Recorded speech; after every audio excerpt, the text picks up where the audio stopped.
There was a time when I would have done anything not to be sensitive, when every emotional reaction or physical discomfort felt like a flaw I needed to fix.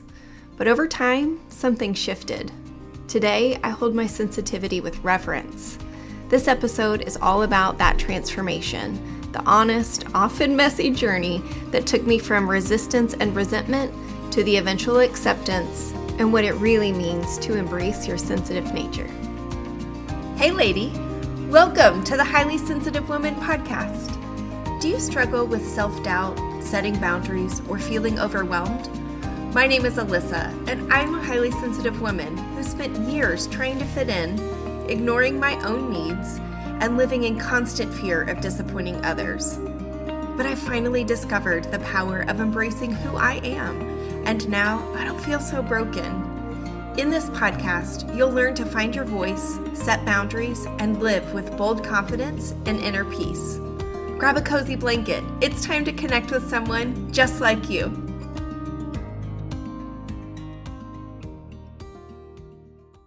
Welcome to episode 36 of The Highly Sensitive Woman. I don't know about you, but I don't quite know where 2025 went, and I am a little bit shocked that this is the 36th episode of this podcast. It feels like it was just a few weeks ago that I launched and released this project into the world, and it's just been such an incredible journey. And over the last few months, I have received so many thoughtful messages from listeners about this podcast, and something really stood out to me. Some of you shared that you were hesitant to even press play on the very first episode because you've always seen being highly sensitive as a negative thing, something that means that you are too emotional, too fragile, too much. Some others of you who have listened and it really resonated with you and you loved the conversations, but you've been cautious to share the podcast with people in your life, not because you are ashamed, but because you worry that the other person that you share it with might take it personally, like you are saying something about them and that they are the problem or that being sensitive is a flaw. And then there's been a third group. Those of you who have told me that I didn't even think I was a highly sensitive woman at all, but listening gave me language for things I have felt my whole life, things that I never could quite explain, and now I see myself in this. So when I really sat back and reflected on all of this feedback, it reminded me why these conversations matter so much. Because sensitivity is often misunderstood, even by those of us who are sensitive. And that's exactly why I wanted to do this episode. I want to talk about what it really means to move from resistance, the stage where your sensitivity feels like it is a burden and you really just kind of want it to go away, and shifting all the way to the other end of that spectrum of reverence, where it becomes something that is very sacred and deeply respected. The acceptance is one of those pieces along the journey of being highly sensitive. It's not a single aha moment, but it's this layered journey that it really does ebb and flow throughout various stages repeatedly, and you don't get to one and kind of stay there. There's a lot of back and forth, but understanding the different stages can help you honor your sensitivity even when it feels very inconvenient or frustrating. So stage 1 is the resistance stage, where early on you are feeling like you are just too much and you are trying to toughen up and you're trying to suppress all those emotions and just stuff them down as far as you possibly can. And you really just want to feel more quote unquote normal. You think you are the weird one and you're the only person who feels this way and you must be broken and there's something wrong with you. And you internalize messages like, you're too sensitive or you're overreacting. And there's just this kind of disconnect between you want to belong and you feel like your wiring makes life so much harder. And so you feel very frustrated and self-critical, and you are just longing for some ease and some peace in your life. And then you might get some words for it and potentially shift into stage 2, where you are feeling all sorts of resentment and shame. And there's a lot of anger that can come in this stage when you realize that you simply cannot change this part of yourself. It is in your DNA, it is in your wiring, and you cannot change it.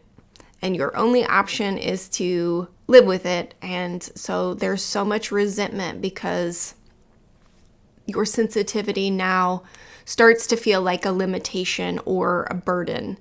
And I remember when I first had the words to highly sensitive person, there was a tiny bit of me that felt relief. And then after that, I immediately shifted into this resentment and shame, because I think it was the moment when I really understood that there was no way I was going to change my sensitivities.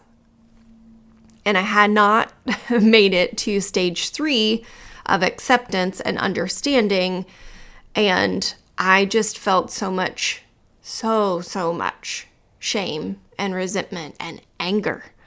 And I was trying to hide my emotional reactions. I very often tried to hide my physical sensitivities.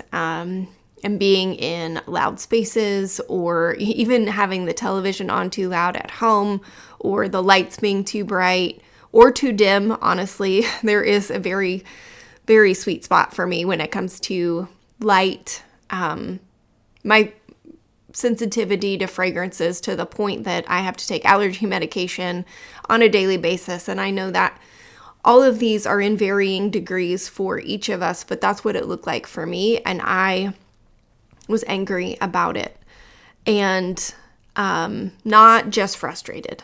I was angry that I couldn't be like everyone else, and I felt high maintenance in a way that was completely out of my control, and I didn't like that. And that anger just kind of went through life with me, and I didn't even know it was there a lot of the time. But eventually, through coaching and working with my coach and doing my own work on my own, I eventually moved into stage 3 of acceptance and understanding. And what that looks like is not necessarily I love every aspect of this. It's just an acceptance that it is who you are, and that it's something that you, A, cannot change, but B, that you don't need to. That there are a lot of good things that come with it, and that it doesn't have to be a limitation or a burden, that you can still live a very full and fulfilled life and do all of the things that you imagine doing, and all of the things that you see other people doing that you wish that you could. Acceptance is understanding that all of that is still possible for you. It may look a little bit different in preparation, after the fact, and maybe even in the moment, but it is all still very, very possible for you. And that you just have to learn how to take really good care of yourself in a way that maybe some other people don't, and that's okay.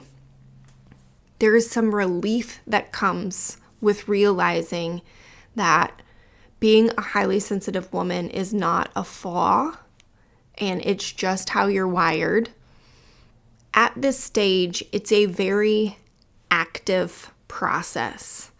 It's an ongoing relationship with your sensitivity. It's an ongoing sort of trial and error of finding what works for you, what doesn't, kind of stretching like we talked about last week, and seeing how much you can push without overwhelming your system.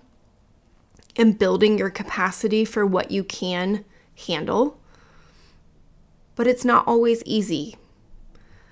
And sometimes, even when you've reached the point of acceptance, there are moments that just still suck.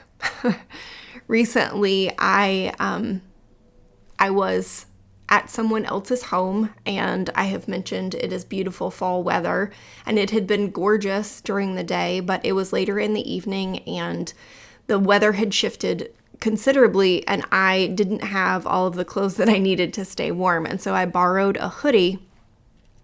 And not everyone lives a fragrance-free lifestyle that I do, and so the hoodie was fragrant. Now, let me be clear, it smelled amazing, and I loved the way that it smelled, but I instantly got a headache. And it is moments like that when I think, man, this part just sucks. I didn't want to resist it like I used to. I didn't want to pretend like I was fine and that I wasn't having a headache and a reaction to the fragrance. But the acceptance piece allows me to not compound that and beat myself up and feel like a burden and go down into a pit because I'm having a reaction to this hoodie that smelled amazing. So honoring your sensitivity, it doesn't mean that you love every aspect of it or that you maybe wish some things were different, but it's adjusting even when it feels inconvenient or just not super fun sometimes. And then stage 4 is reverence. And I want to talk about the definition of reverence. It means a deep respect or awe for something considered sacred. And this kind of takes acceptance to a much deeper level because now you're not just tolerating or accepting things, it is what it is, but it's really learning to value it. And as I have learned more about what it means to be a highly sensitive woman, I have been able to shift into this stage of reverence because my sensitivities have become sort of a compass for me for what feels true and authentic and in alignment for me. It is a compass for the connections that I have with people. I really have learned how to tap into what my body is telling me in certain situations and when I can trust it and also when I can't.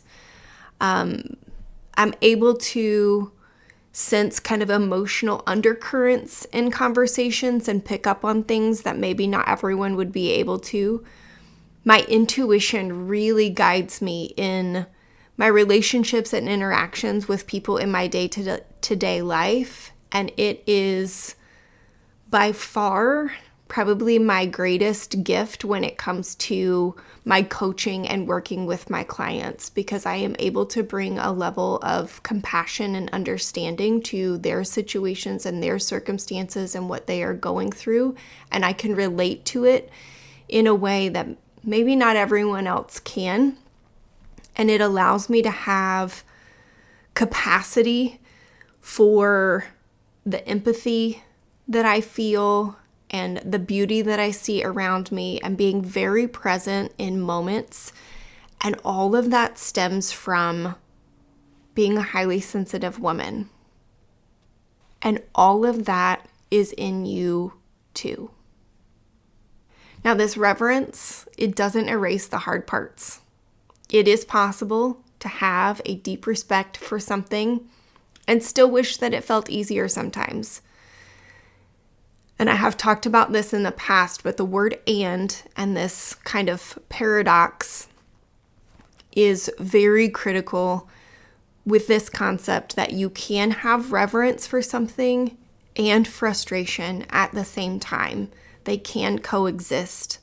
And there are times where I might not be feeling super reverent in a moment and instead kind of revert back to a stage of anger or frustration or maybe even a little bit of resistance, but I don't find myself going there too much at this point in my life. But certainly in the beginning, I might get to a place of understanding and acceptance and then shift back to resistance at times.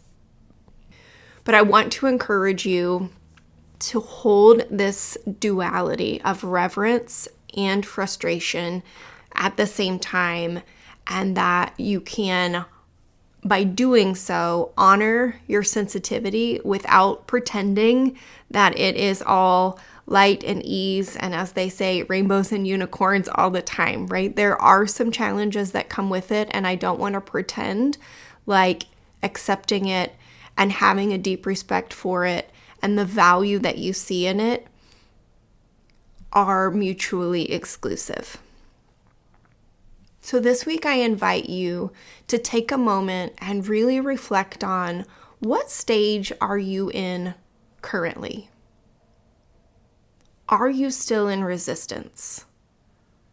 Have you moved into understanding? Have you gotten to a place of acceptance? What might reverence look like for you? If you find that you are in the messy middle, somewhere between resistance and reverence, that's where coaching can help. And I would love to support you in learning how to navigate your sensitivity with curiosity and compassion and all of the confidence in the world.